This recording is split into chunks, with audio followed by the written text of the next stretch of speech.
अस्सलाम वालेकुम रहमतुल्लाहि व बरकातुहू। रोजे की हालत में भी हम में से बहुत सारे लोग लड़का और लड़की जो एक दूसरे से बात करते हैं, तो गर्लफ्रेंड बॉयफ्रेंड जो बात करते हैं, कोई बुरे अल्फाज ना हो, कोई फहश अल्फाज ना हो, सिर्फ यूं ही जैसे टाइम पास नहीं हो रहा है तो चलो कॉल लगा लेते हैं, क्या सहरी किए, क्या अफ्तारी किए, इस तरीके से। तो इससे रोजे पर कोई असर पड़ता है या नहीं पड़ता है? तो इसके ताल्लुक से मैं आपको बताता हूं बिल्कुल आसान तरीके से कि देखिए, रोजा जो हम लोग रखते हैं तो सबसे पहली बात आप ये समझ लीजिए कि रोजा हमारा सिर्फ भूखे रहने का नाम नहीं है, क्योंकि रोजा सिर्फ पेट का नहीं होता है बल्कि पूरे जिस्म का रोजा होता है। जैसे नाखून का, बाल का, जबान का, कान का, नाक का, तो ये तमाम तर चीजों का रोजा होता है। तो मिसाल के तौर पर जैसे अगर कोई फहश बात हम बोलते हैं, बुरे अल्फाज बोलते हैं, गाली वगैरह मुंह से निकालते हैं, तो इससे हमारा रोजा मकरूह हो जाता है और हमारी जो जबान का रोजा होता है वो खत्म हो जाता है। ठीक है। उसी तरीके से हाथ से अगर कोई बुरे काम करते हैं तो इससे भी हमारा हाथ का रोजा चला जाता है, यानी कि मकरूह हो जाता है।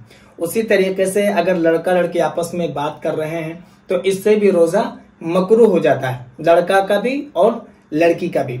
अब यहाँ पर यह है कि जैसे रोजा मकरूह हो जाता है तो सवाब कितना मिलेगा? रोजा रख रहे हैं, मकरूह तो हो गया, लेकिन सवाब हमको मिलेगा या नहीं मिलेगा? तो देखिए, मकरूह का मतलब ये होता है नापसंदीदा काम, शरीयत उसको पसंद नहीं करती। रोजा आपका कमजोर हो जाता है। ठीक है, यानी कि जो जायका रोजा में आपको मिलने वाला है, जो पूरा पूरा सवाब आपको मिलता है, सवाब में कमी आ जाती है। जैसे वक्त नहीं मिल रहा है, चलो भाई फोन लगा लो। जैसे टाइम नहीं, अभी टाइम बहुत ज्यादा है, वक्त खत्म नहीं हो रहा है, पास नहीं हो रहा, चलो टाइम पास करने के लिए फोन लगाकर पूछ लिए, इस तरीके से। तो देखिए, आप कुछ भी करते हैं, अगर फोन करते हैं तो इससे आपका रोजा मकरूह हो जाता है। रोजा नाजायज और हराम नहीं होता है, मकरूह होता है, क्योंकि वो गैर महरम है। और गैर महरम के ताल्लुक से तो आपको पता ही होगा कि हमारा इस्लाम कभी भी इसको इजाजत नहीं देता है। अगर किसी को आप पसंद करते हैं तो उसके घर में रिश्ता भेजिए और निकाह कीजिए, निकाह का पैगाम भेजिए, निकाह कर लीजिए, यानी कि उस रिश्ते को जायज रिश्ता बनाइए, उसको शरीक हयात बनाइए। उसके बाद फिर आप बात कीजिए, उससे मिलिए, इसका सवाब भी आपको मिलेगा। तो रोजे के हालत में अगर गर्लफ्रेंड बॉयफ्रेंड अगर एक दूसरे से बात करते हैं तो फिर इससे रोजा मकरूह हो जाता है, रोजा कमजोर हो जाता है, सवाब में कमी आ जाती है। इसके अलावा भी कुछ बातें हैं जिससे रोजा मकरूह हो जाता है, उसको भी मैं आपको बता देता हूं, इसी वीडियो में आप सुन लीजिए। जैसे अगर किसी को गाली देते हैं तो इससे भी रोजा मकरूह हो जाता है। जैसे फहश अल्फाज, बुरे अल्फाज अगर निकालते हैं जबान से तो इससे भी रोजा मकरूह हो जाता है। इसके अलावा किसी की गीबत करते हैं, किसी की चुगली करते हैं, किसी की बुराई करते हैं पीठ पीछे, इससे भी रोजा मकरूह हो जाता है। किसी के ऊपर बुरे ख्यालात लाते हैं, बदगुमानी जिसको कहते हैं, बुरा सोचते हैं, इससे भी रोजा मकरूह हो जाता है।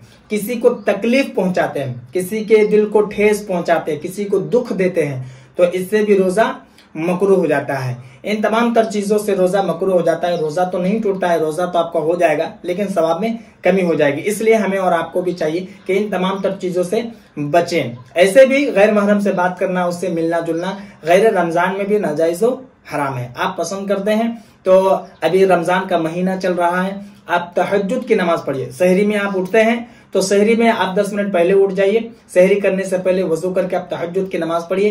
तहज्जुद की नमाज में आप दुआ कीजिए, और अगर आपके पास वक्त मिलता है तो कम से कम 11 मरतबा दुरूद शरीफ पढ़ लीजिए। और जो दुरूद फातिमा है, सुबहान अल्लाह, अल्हम्दुलिल्लाह अल्हम्दुलिल्लाह 33 बार पढ़िए। उसके बाद अल्लाहु अकबर 34 मरतबा करके पढ़िए। उसके बाद आप दुआ कीजिए। जो दुआ आप करेंगे इंशाअल्लाह तबारक व तआला आपकी वो दुआ रद्द नहीं होगी, वो दुआ आपकी कबूल होगी। तो इस तरीके से आप नमाज पढ़िए। और जिससे आप निकाह करना चाहते हैं, जिसको पसंद करते हैं, बात करके गुनाह करने से ज्यादा अच्छा है कि नमाज पढ़िए और अल्लाह तबारक व तआला की बारगाह में दुआ कीजिए और अल्लाह की बारगाह में उसे आप मांग लीजिए, यानी कि आप निकाह का पैगाम भेजिए। इंशाअल्लाह तबारक व तआला आपका उससे निकाह हो जाएगा, अगर आपकी किस्मत में वो है तो। मुझे उम्मीद है कि मेरी बात आपको समझ में आ गई होगी। आपके मन में अगर कोई सवाल या फिर कोई डाउट हो तो आप मुझे कमेंट पर जरूर बताएं, और इस वीडियो को जितना हो सके मुसलमानों में जरूर शेयर करें, खास करके अपने उन दोस्तों में जो ज्यादातर फोन में लगे रहते हैं। बाकी अगर आप नए हैं चैनल पर तो चैनल को भी जरूर सब्सक्राइब कर लें।